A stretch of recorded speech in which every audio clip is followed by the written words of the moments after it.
Okay. So kabalo man ta diba nga paggamit nato sa parabola or quadratic interpolation, much better ang estimate niya compared with the trapezoid or the linear interpolation. Napagay much better than the quadratic interpolation. Unsa man? Cubic interpolation. So kung sa linear interpolation, kinahanglan tag 2 points, quadratic interpolation needs 3 points.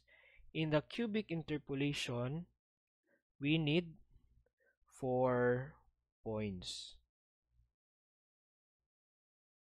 Sa ato pa, these 4 points are boundaries for the 3 areas.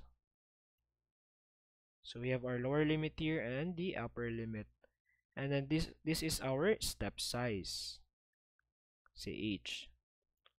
Again, this is also equidistant. So si cubic interpolation or si Simpson's 3/8 rule, gikan gihapon ni siya sa Lagrange interpolation. But di na nato quotation, no? So in the, diba, if you remember, in the cubic interpolation using Lagrange, we are using 3 natay tulo ka points, upat ka points, and then natay tulo ka distribution. So the integral, no, if we integrate it using the 3/8 rule, yung itsura na is we have the 3/8 and the h times the initial plus we have the 3y1 plus 3y2 plus 2y3 plus 3y4 plus 3y5 plus 2y6 plus 3y7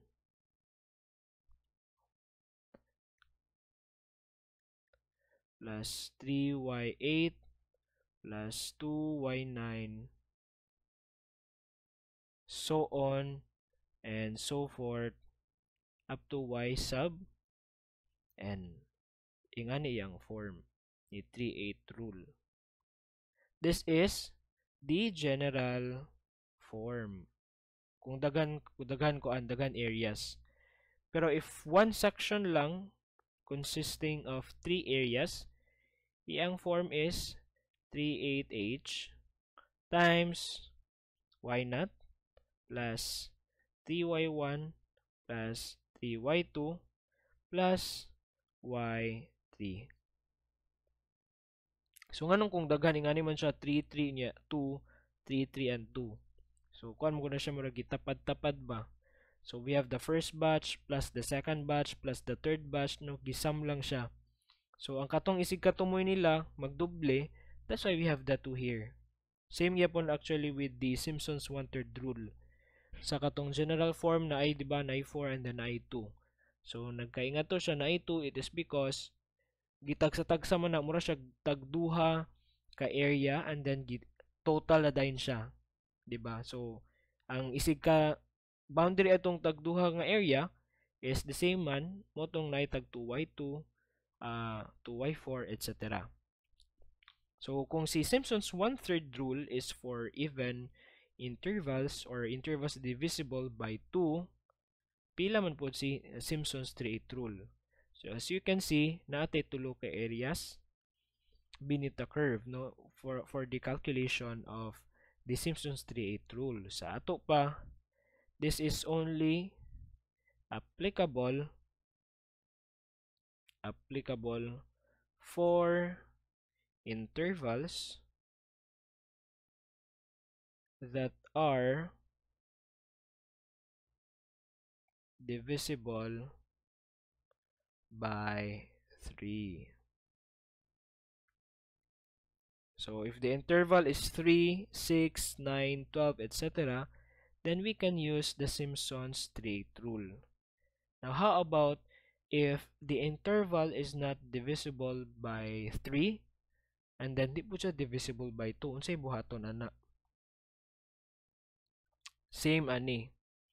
We have a curve And then we have 1, 2, 3, 4, and 5. 5 is, actually 5 is divisible by 3, and 5 is also divisible by 2. But naa siya remainder. Now, what happens if there is a remainder? Sa ato pa, dili applicable si either 1/8 or si 3/8 rule. So, sa buhaton, i-apply nimo ang duha. So, since namatay 5, so pwede na nimo tungaon nga ang even ani is 1/3 rule, ang tanan multiples of 3 is the 3/8 rule. So, in this example, iyang ipakita nga ang first 2, 1/3 rule iyang gigamit, and then the last 3, multiple of 3, 3/8 rule iyang gigamit. Pwede sad nga trip ninyo nga unahon ninyo nga ang first 3 is the 3/8 rule, and then the remaining 2 will be the 1/3 rule. No, depende man na siya sa given instruction. So ang reason ana again because si 1/3 rule gikan na siya sa gikan mo na siya ani duha ka area ang gi-consider man good for the 3/8 rule. Mo to siya ang formula nato, and then gi-taplak gi total din tanan tag duha, ganitong we have the general form. And as well for the 3/8 rule, that is from the cubic interpolation, it means that there is 3 areas.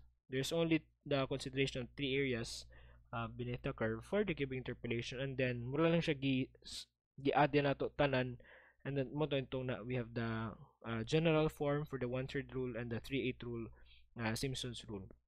Sa ato pa, in this case, the integral di is we have the area generated using Simpson's 1/3 rule and the 3/8 rule. So, yan na siya. If dili ma-apply si 3/8 alone, if di ma-apply si 1/3 alone, then it means that we are going to use both. No, we combine both Simpson's 1/3 rule and Simpson's 3/8 rule. So, ato na ipakita in our example nga unsay kuan unsa niya kanang saan nato ni siya pag-apply.